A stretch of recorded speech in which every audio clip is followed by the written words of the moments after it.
காண்பிக்கின்றான். ஃபத்குரூனி அஸ்குருக்கும், நீங்கள் என்னை நினைவு கூறுங்கள், நானும் உங்களை நினைவு கூறுகின்றேன். வஷ்குரூலி, எனக்கு நீங்கள் நன்றி செலுத்துங்கள். வலா தக்ஃபுரூன், மாறாக நீங்கள் எனக்கு மாறு செய்யாதீர்கள் என்பதாக சூரத்துல் பக்ரா 152வது வசனத்திலே அல்லாஹ் சுப்ஹானஹு வ தஆலா சொல்லி காண்பிக்கின்றார். இந்த குர்ஆனுடைய விடயத்தை நாம் வைத்து பார்க்கும் பொழுது, நாம் அல்லாஹ்வை நினைத்தால் மாத்திரம்தான் அல்லாஹ்வும் நம்மை நினைப்பார். நாம் இந்த உலக விடயங்களில் மூழ்கிக் கொண்டிருந்தால், நாம் அல்லாஹ்வை மறக்கக்கூடிய விஷயங்களில் மூழ்கிக் கொண்டிருந்தால் அல்லாஹ்வும் நம்மை மறந்து விடுவான் என்ற ஒரு செய்தி இந்த வசனத்தின் மூலம் அல்லாஹ் சுப்ஹானஹு வ தஆலா நமக்கு தெளிவாக எடுத்து சொல்லுகின்றார். கண்ணியம் நிறைந்தவர்களே, சூரத்துல் பக்ரா 172வது வசனத்திலே அல்லாஹ் சுப்ஹானஹு வ தஆலா இப்படி சொல்லுகின்றான். யா அய்யுஹல்லதீன ஆமனு, ஈமான் கொண்டவர்களே, குலு மின் தொய்யிபாதி மா ரஸக்னாகும், அல்லாஹ் சுப்ஹானஹு வ தஆலா உங்களுக்கு ஆகுமாக்கப்பட்ட உணவுகளை நீங்கள் உண்ணுங்கள். வஷ்குரு லில்லாஹ், அல்லாஹ்வுக்கு நீங்கள் நன்றி செலுத்துங்கள். இதை சொல்லிவிட்டு அல்லாஹ் தஆலா கூறுகின்றான், இன் குன்தும் இய்யாஹு தஅபுதூன், நீங்கள் அல்லாஹ்வை வணங்கக்கூடிய ஒரு அடியாராக இருந்தால் மாத்திரமே நீங்கள் அல்லாஹ்வுக்கு நன்றி செலுத்துங்கள் என்பதாக அல்லாஹ் தஆலா சூரத்துல் பக்ரா 172வது வசனத்திலே சொல்லி காண்பிக்கின்றார். கண்ணியம் நிறைந்தவர்களே, இந்த வசனத்தை நாம் படிக்கும் பொழுது அல்லாஹ் தஆலா எப்படி சொல்லி காண்பிக்கின்றார்? நீங்கள் அல்லாஹ்வுக்கு வணங்கக்கூடிய அடியார்களாக இருந்தாலே நீங்கள் அல்லாஹ்வுக்கு நன்றி செலுத்துங்கள் என்பதாக சொல்லுகின்றார்.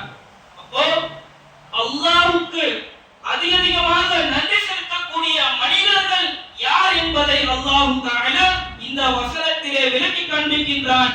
அவர்கள்தான் வணக்கசாலிகள். யாருங்க அல்லாஹ்வுக்கு அதிகமாக நன்றி செலுத்த முடியும்? யார் அல்லாஹ்வை அதிகமாக வணங்கிக் கொண்டிருக்கிறார்களோ, யார் அல்லாஹ்வை அதிகமாக நினைத்துக் கொண்டிருக்கிறார்களோ அவர்கள் மாத்திரமே அல்லாஹ்வுடைய அந்த நினைவை பெற்றுக் கொள்வார்கள் என்பதை அல்லாஹ் சுப்ஹானஹு வ தஆலா இந்த குர்ஆனுடைய வசனத்தின் மூலம் நமக்கு தெளிவாக எடுத்து சொல்லுகின்றார்.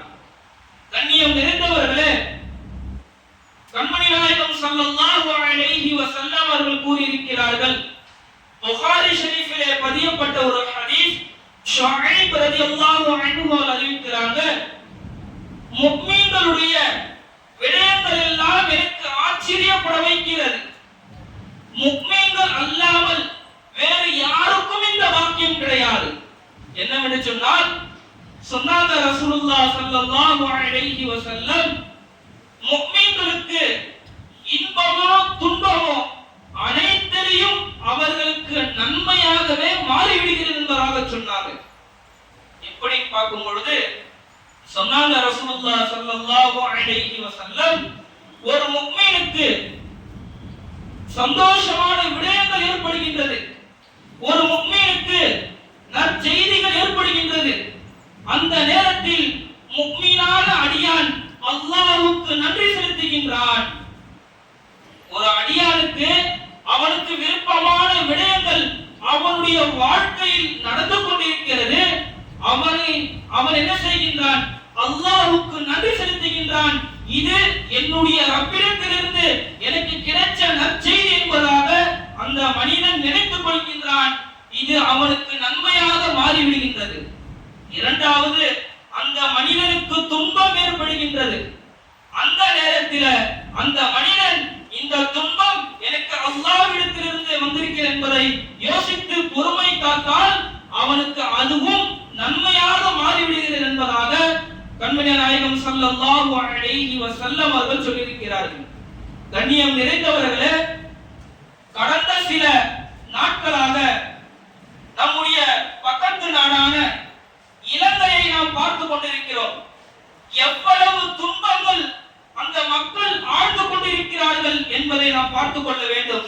கண்ணியம் நிறைந்தவர்களே, இவ்வளவு விடயங்கள் ஆனால் சில வலைதளங்களில் எப்படி தெரியுமா இருக்கிறது, இவர்கள் எல்லாம் இந்த பூமியினுடைய சாபத்தை வாங்கிக் கொண்டார்கள், இவர்கள் எல்லாம் இந்த பூமி அவர்கள் அழித்து விட்டது, இவர்கள் எல்லாம் ஏதேனும் ஒரு செயல்பாடுகளை செய்து கொண்டிருக்கிறார்கள் என்பதை எல்லாம் சில வலைதளங்களில் மாற்றார்கள் பதிவு செய்து கொண்டிருக்கிறார்கள். அதை நம்முடைய முஃமினான அடியார்களும் பார்த்து மனதால் ஏற்றுக்கொள்கிறார்கள். கண்ணியம் நிறைந்தவர்களே, மழையோ வெள்ளமோ புயலோ காற்றோ எதுவாயினும், ஒரு ஹதீஸ் நம்ம படிச்சிருப்போம்.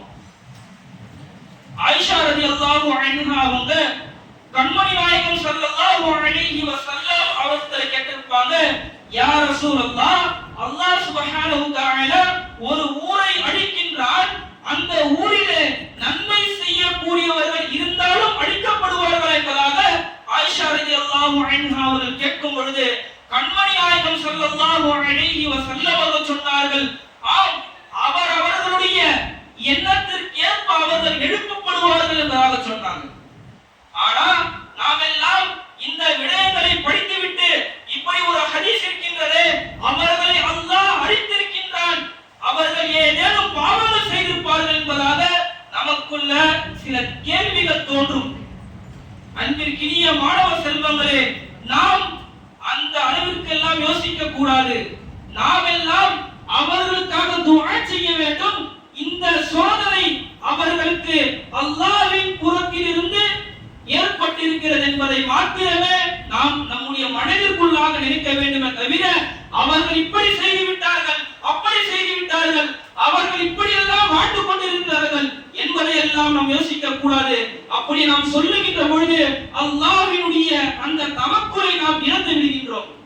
கண்ணியம் நிறைந்தவர்களே, அவர்களுக்காக அவர்கள் பாவசாலியோ இபாதத்தாலியோ அவர்கள் எப்படி வேண்டுமானாலும் இருக்கலாம், அவர்களுடைய வாழும் காலத்தில அவர்கள் எப்படி வேண்டுமானாலும் வாழ்ந்து கொண்டிருக்கலாம், நமக்கு அது தேவை கிடையாது. அவர்களுடைய அமல்களை ஆராய வேண்டும் என்ற ஒரு நோக்கமும் நமக்கு கிடையாது. நாம் அவர்களுக்காக, அவர்களும் நம்முடைய சகோதரர்கள் என்பதை தாண்டி அவர்கள் நம்முடைய ஒரே உறவுகள் என்பதை நாம் நினைக்க வேண்டும்.